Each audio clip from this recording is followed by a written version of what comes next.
My husband and I were driving from town to go to his grandparents' house. We haven't seen them in a very long time. They live on the other side of our town, and to get to them, you have to cross a big mountain. That night, it was blasting with snow. I told him it was a bad idea, and we shouldn't go on a snowy night to a very dangerous mountain. We don't know what could happen. He said he can't miss his grandfather's birthday and told me not to worry, and we will be fine.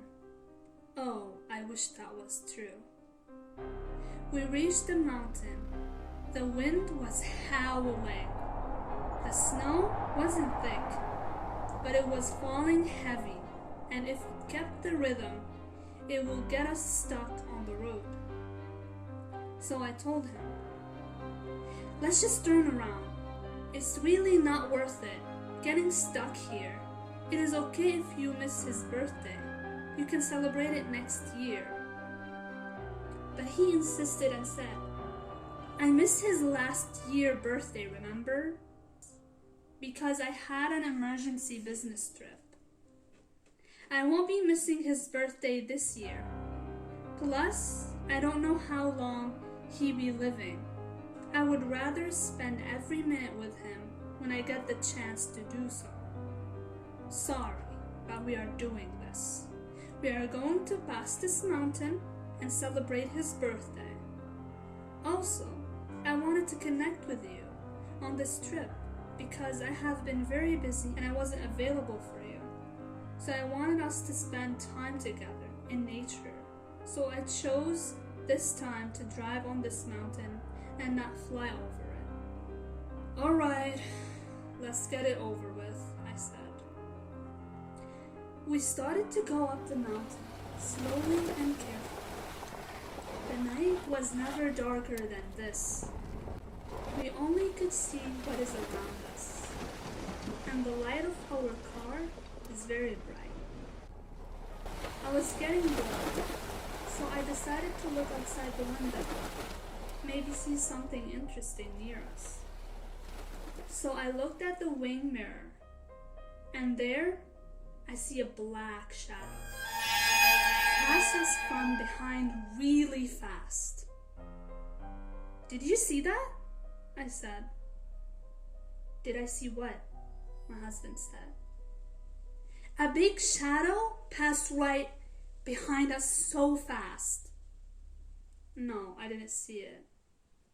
I think you're imagining things. There is nothing in this mountain, he said. Okay, now how do you know that? I said. Well, I have done my research on this mountain. Everyone in town knows there is nothing here.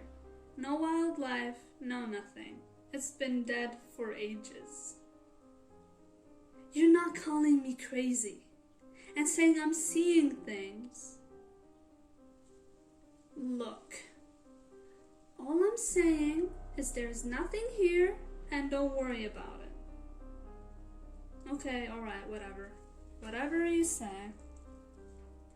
So we brushed it off, and we continued driving slowly and carefully. While we were driving, we were catching up on things we missed about each other for the past few weeks. Because we haven't hung out with each other like this for a very long time. We joked, we laughed, until we reached the top of the mountain. And that's when things started to get bad. We got stuck in a pile of snow. What are we going to do about this? I said. Look, baby, we will figure it out. I will try to call someone and we will get us out of here, he said. You are crazy. Nobody would come at this hour in this bad weather to get us out. Plus, there is no reception here. We are definitely stuck here till morning. or till your grandparents see that we haven't showed up, even though we did say we will be there. And they will have a search party for us. So let's just wait here, I said. So we waited for a while, and then we fell asleep. I wake up from a loud thud coming from the backside of the car. In a flash of a second, I hear the side of where my husband is sitting. The door gets smashed, and something just pulled my husband out and smashed him into the ground. I could hear bones cracking, and then it vanished with him into the darkness, and all I could hear him screaming in distance. I was screaming and sobbing, calling for him, but nothing. It was dead silent. I started to hear things around me, so I thought the best way is to get out of the car and look for shelter. I won't stay here till that thing comes back and take me this time. I took the flashlight that was in the glove compartment, and then I ran. I kept running, but it felt like ages. I finally reached a cave that was warm enough for me to stay in, and it seems very far away from that thing. I was feeling sad, blaming myself, saying I should have insisted more of not going any further and to go back. I cried and cried till I couldn't cry anymore. Eventually, I fell asleep and woke up to the sound of what looked like a helicopter. I waved so hard I flashed my light, hopefully they can see me. They ended up seeing me and picked me up. What are you doing here in the mountain? On your own. We have a brown bear on the loose. It escaped the zoo and it had not eaten in weeks. And we suspected it being here in this mountain. You shouldn't have been here. We gave a warning not to go to this mountain for the past few weeks. We have been looking for it. That is why we are flying around. You got lucky that we are here, the guy said. A bear? On the loose, you said? Last night, something attacked us. It pulled my husband out of the car and away to where I couldn't see or hear him. I'm sorry, man. We will try to find your husband and the bear. We will send you home and give you an update on where your husband could be. Hopefully he's alive and well. I was sent home. I couldn't sleep all night that night, thinking about him. Is he okay? Did that bear kill him? What am I going to do without him? I waited 2 days.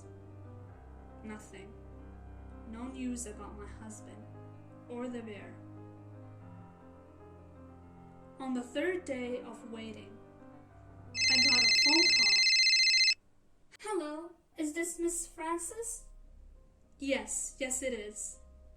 Well, we have found your husband. Oh, thank God. How is he? Is he okay? I'm sorry, ma'am, but your husband is dead. He has been dead for more than 24 hours. Well, what happened to him? Your husband has been missing some parts of his body, and he had broken bones all over his body. He must have died instantly. The bear killed him and then ate him. I'm so sorry to inform you about this, ma'am. I hung up the phone and I started to cry loudly. After a few hours of crying, I decided I want to make a lawsuit on the zoo. I told my lawyer. He told me to forget about it. The lawsuit won't bring back my husband. I told him I still want to make a lawsuit. So that is what we did. The zoo had a sketchy reputation. Apparently they don't care about their animals. Sometimes they keep the animals without food for days. They tried to pay me to stay quiet. I tried my best for them to get what they deserve. But after a few months, the zoo got away with it. Because apparently, they posted on their page that the bear is on the loose and everyone should be away from the mountain. So they put the blame on me and my husband for being there, even though they were the ones who let the bear on the loose because they neglected it. They got away with it. And they asked me to keep my mouth shut. And they threatened me. 2 years have passed. The zoo closed its doors because apparently the same thing has happened. But this time, the person who died was a celebrity. The news got out, and the bad reputation they got and the loss of money made them close their business for good.